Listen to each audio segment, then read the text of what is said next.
Ada sebuah game online tembak-tembakan dengan mode FPS yang memiliki papan peringkat atau leaderboard yang menampilkan para player terbaik. Dari papan peringkat tersebut, pihak pengembang secara acak memilih 8 player untuk mendapatkan kesempatan eksklusif mencoba game terbaru dalam bentuk virtual reality yang diberi nama The Call Up. Uji coba game ini dilaksanakan di sebuah gedung tinggi yang sudah lama kosong dan tidak berpenghuni, sehingga dianggap sesuai untuk dijadikan lingkungan simulasi pertempuran. Para peserta tidak hanya memperoleh pengalaman bermain semata, melainkan juga berkompetisi untuk meraih hadiah utama sebesar $100.000 Amerika bagi player dengan skor tertinggi. Dengan demikian, ke-8 player dipertemukan untuk saling bersaing dalam membasmi musuh sebanyak mungkin. Salah satu dari mereka adalah Carl, yang terpilih menjadi peserta. Ia segera menuju gedung tersebut, naik ke lantai 25, tempat para player lain telah lebih dahulu berkumpul. Setelah melakukan proses pendaftaran, setiap peserta diminta menyimpan barang berharga dan perangkat elektronik ke dalam loker yang telah disediakan. Selanjutnya, mereka mengenakan pakaian khusus game, sekaligus berkesempatan saling berkenalan, tanpa menyebutkan nama asli demi menjaga privasi. Setelah berganti pakaian, sebuah suara instruksi memerintahkan mereka untuk menuju ruangan berikutnya. Di sana, mereka diperkenalkan satu sama lain. Shelly, Edward, Andre, Marco, Zahid, Adam, dan Taylor. Masing-masing player kemudian diarahkan ke scanner untuk memasukkan nama samaran mereka, lalu mengambil armor canggih yang telah dipersiapkan. Armor ini dirancang dengan teknologi umpan balik sensorik yang sangat realistis, sehingga mampu memberikan sensasi fisik seolah-olah mereka benar-benar berada di medan perang. Selain itu, mereka diwajibkan memakai helm khusus yang menjamin keselamatan selama game berlangsung. Namun, salah seorang peserta, Zahid, sempat mengajukan keberatan. Ia menolak karena mendapati nama samarannya ditampilkan sebagai teroris.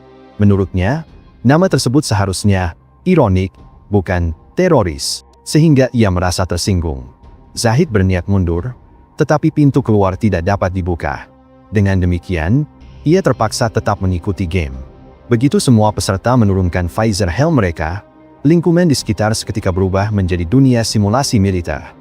Pakaian mereka juga otomatis berubah menjadi seragam tentara dalam dunia game, meskipun di dunia nyata tetap sama. Para peserta kagum melihat transformasi tersebut. Carl sendiri sempat mencoba meraih sebuah botol bir, namun mendapati bahwa benda itu hanyalah properti visual yang tidak bisa disentuh. Situasi sekitar menampilkan kondisi peperangan yang sedang berlangsung. Adam, peserta bertubuh gemuk yang sangat antusias terhadap game, menyebut pengalaman ini bagaikan surga bagi para penggemar game first-person shooter. Tidak lama kemudian, seorang komandan NPC muncul dan memberikan pengarahan tahap latihan. Awalnya beberapa peserta bersikap meremehkan, bahkan Shelly mencoba menyentuh tubuh sang komandan karena penasaran. Ternyata, sosok itu adalah bagian dari dunia simulasi dan hanya dapat berinteraksi secara digital. Meski begitu, di dunia nyata, suara instruksinya tetap terdengar jelas. Mereka kemudian diarahkan ke ruang pelatihan senjata, mengambil pistol, dan berlatih menembak. Sensasi tembakan, recoil, dan bahkan pecahan botol yang hancur terasa sangat nyata. Komandan juga mendemonstrasikan sistem kerusakan. Apabila terkena tembakan, armor akan hancur. Jika terkena lagi, player akan terluka dan membutuhkan suntikan khusus untuk memulihkan diri. Setelah sesi pelatihan, komandan menjelaskan misi utama. Gedung tersebut telah dikuasai oleh kelompok teroris, dan para player ditugaskan membasmi seluruh musuh dari lantai atas hingga lantai dasar. Diingatkan pula bahwa player dengan skor tertinggi akan membawa pulang hadiah uang tunai. Mereka kemudian mulai bergerak menyusuri lorong, dipimpin oleh Andre, seorang mantan tentara artileri yang pernah bertugas di Timur Tengah. Musuh pertama segera muncul dengan senjata AK-47, namun langsung dilumpuhkan oleh Andre. Mereka sempat memeriksa tubuh musuh tersebut, yang ternyata adalah NPC. Beberapa peserta menduga wajah musuh didasarkan pada orang asli dari Rusia atau Eropa Timur.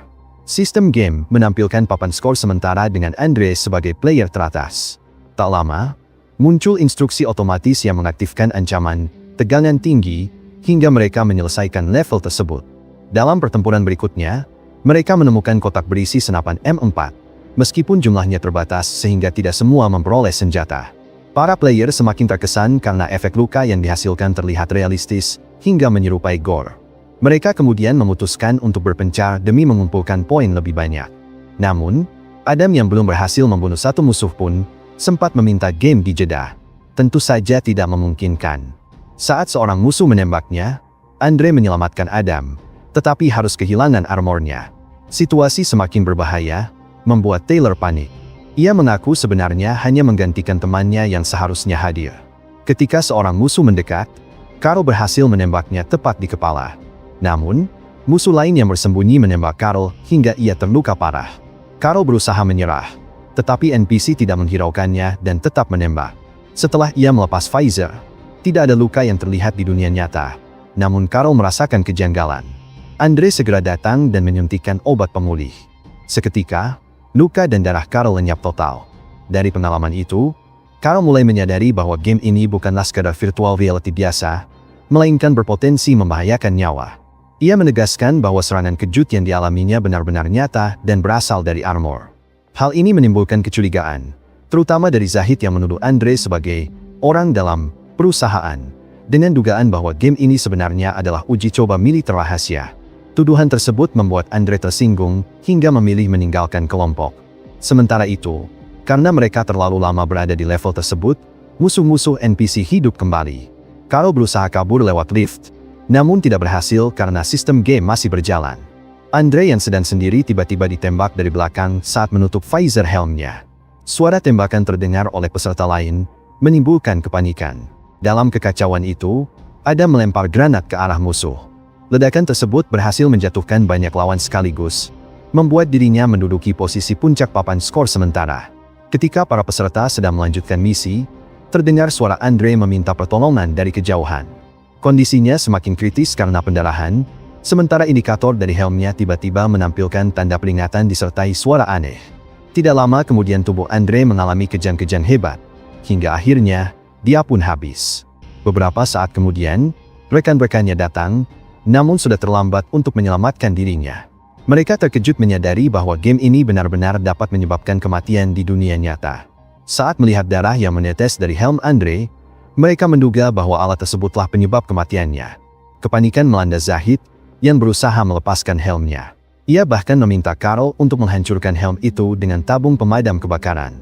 Namun, ketika Carl berusaha melakukannya, komandan NPC muncul dan memperingatkan bahwa tidak seorang pun boleh mundur dari game. Zahid pun dipukul secara brutal oleh sang komandan. Ia menegaskan bahwa siapapun yang mencoba merusak helm atau armor dengan bantuan orang lain akan segera dieliminasi. Misi berlanjut. Dari lantai ke lantai, para peserta terus bertempur. Pada salah satu level, mereka kehilangan armor akibat serangan musuh sebelumnya. Kondisi diperparah dengan adanya kebocoran gas, sehingga senjata api tidak boleh digunakan karena berpotensi memicu ledakan. Mereka terpaksa bertarung hanya dengan pisau. Seiring berjalannya waktu, mereka semakin terbiasa dengan situasi game, tetapi persediaan suntikan penyembuh semakin menipis. Pada satu kesempatan, Zahid mengungkapkan kerinduannya terhadap kehidupan nyata, dan menyadari bahwa orang-orang di luar tidak mengetahui apa yang terjadi di gedung tersebut. Carl kemudian mengusulkan agar mereka mencoba memberi tanda dengan memecahkan kaca jendela. Zahid berhasil meretakan kaca, namun aksinya segera diketahui komandan. Ia pun dipukul hingga kakinya patah. Komandan kembali memperingatkan bahwa bila ada peserta yang mencoba kabur atau merusak perangkat game, maka ia tidak akan segan-segan menghabisinya. Cedera patah kaki yang dialami Zahid benar-benar terlihat di dunia nyata, meski tidak tampak dalam dunia game. Karena itu, ia tidak dapat melanjutkan misi dan meminta teman-temannya untuk meninggalkannya sembari menyembunyikan tubuhnya. Setibanya di lantai 11, kelompok menemukan sebuah shotgun. Marco langsung merebut senjata tersebut, sementara senapan serbunya diberikan kepada Shelly. Tidak lama berselang, tembakan musuh mengenai tubuh Marco, sehingga mereka terpaksa melawan dengan cepat. Shelly menggunakan satu suntikan penyembuh, yang membuat persediaan mereka hanya tersisa satu. Di level berikutnya, mereka menemukan sebuah poster bergambar keluarga. Hal ini membuat mereka terlibat percakapan pribadi. Carl mengaku telah kehilangan kedua orang tuanya, Shelly juga yatim piatu. Ada memiliki nenek yang sakit, Marco sudah bercerai, Edward adalah anak yatim, sementara Taylor mengaku seharusnya tidak berada di sana. Mereka pun menyadari bahwa masing-masing dari mereka adalah individu kesepian, tanpa ikatan keluarga yang erat. Alasan mengapa perusahaan game mungkin memilih mereka, karena dianggap tidak akan ada yang merindukan mereka bila hilang. Sementara itu, Zahid yang ditinggalkan di lantai atas tampak semakin lemah. Namun, ia ditembak seseorang, dan akhirnya, dia pun habis. Carl dan rekan-rekannya mencapai lantai 9, di mana mereka melihat seorang pria tengah disiksa oleh komandan.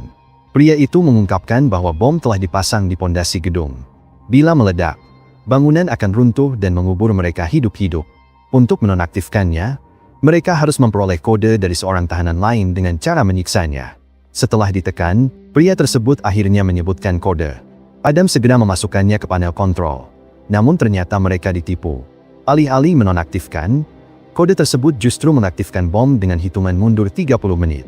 Pria itu tertawa puas, sebelum akhirnya ditembak oleh Taylor. Dan akhirnya, dia pun habis. Mereka segera menuju lift dengan bantuan komandan. Namun, lift mendadak macet di lantai 5. Mereka berusaha membuka pintunya secara paksa. Saat semua peserta sudah keluar, Adam hampir tertinggal karena Marco mendesak untuk keluar lebih dulu. Beruntung, lift justru bergerak turun kembali sehingga Adam selamat. Sementara Marco menertawakannya.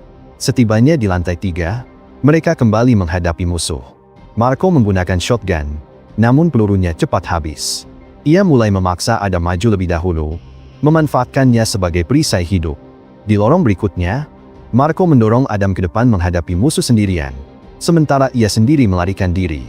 Karena kehabisan peluru, Adam tertembak, dan akhirnya, dia pun habis. Setelah itu, suara tembakan dari kelompok Carl terdengar, menandai akhir level. Marco baru melanjutkan langkahnya setelah rekan-rekannya pergi jauh. Di misi berikutnya, Carl dan tim mencari suntikan penyembuh. Taylor menawarkan diri untuk mencarinya dan berhasil menemukan satu di sebuah ruangan. Namun, Marco datang merebut dan menembaknya hingga habis hidupnya, dengan alasan dendam masa lalunya kepada mantan istri. Tidak lama kemudian, Carl tiba untuk meminta amunisi. Marco berpura-pura tidak tahu, bahkan mengalihkan perhatian Carl dengan berpura-pura mendengar suara musuh. Namun, Carl menemukan tubuh Taylor yang terbunuh, dengan nama samarannya tertulis menggunakan darah. Hal ini mengonfirmasi bahwa Marco adalah pelakunya. Pertarungan pun terjadi. Carl berusaha melawan Marco, hingga akhirnya menggunakan tabung pemadam kebakaran untuk menghantam helmnya. Tindakan ini memicu kemunculan komandan, yang menuduh Marco mencoba merusak perangkat game. Marco pun dicekik oleh komandan, dan akhirnya, dia pun habis. Kelompok yang tersisa kemudian menuju level terakhir, yakni basement.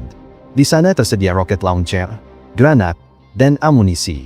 Mereka menghadapi gelombang musuh yang besar, serta menemukan bom tersebut. Setelah seluruh musuh habis hidupnya, mereka sempat mengira sudah aman. Namun ternyata pasukan tambahan datang menggunakan kendaraan bersenjata. Carl tertembak dan berusaha menggunakan suntikan terakhir. Namun melihat Shelley juga terluka parah. Dalam dilema, ia akhirnya memilih menyelamatkan Shelley, dan akhirnya, Carl pun habis. Edward melanjutkan pertempuran dengan menggunakan rocket launcher, berhasil menghancurkan musuh terakhir. Namun, waktu bom terus berjalan. Ia bergegas menuju panel dan berhasil menghentikan hitungan mundur tepat sebelum ledakan. Tidak lama setelah itu, komandan muncul dan menyampaikan ucapan selamat kepada para player yang masih bertahan. Namun terdapat kejanggalan pada Edward saat itu. Ia tampak mengingat dengan jelas setiap ucapan sang komandan, yang akhirnya mengungkap fakta bahwa Edward sesungguhnya adalah Game Master sejak awal. Shelley pun akhirnya menyadari kebenaran tersebut, tepat sebelum seluruh dunia game bertransisi kembali ke dunia nyata.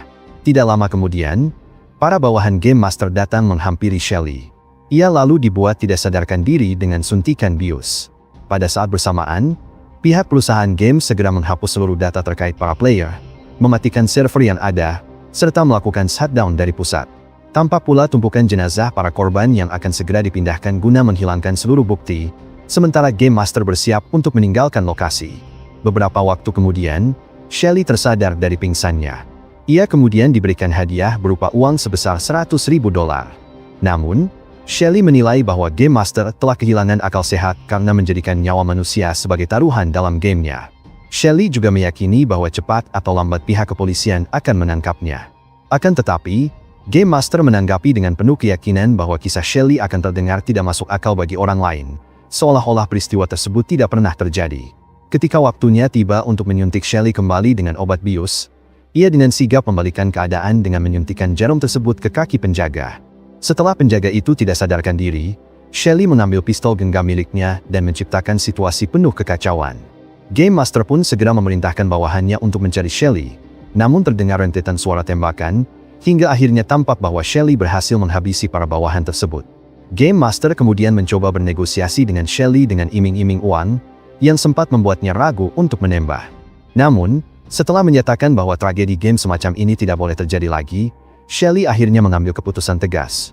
Dan akhirnya, Game Master pun habis setelah di-headshot. Film The Call Up ditutup dengan Shelly yang meninggalkan tempat game tersebut tanpa membawa uang. Dan akhirnya, dia pun menuju dunia luar yang telah menunggunya. Pastikan untuk klik subscribe dan nyalakan loncengnya agar kamu gak ketinggalan alur cerita film terbaru.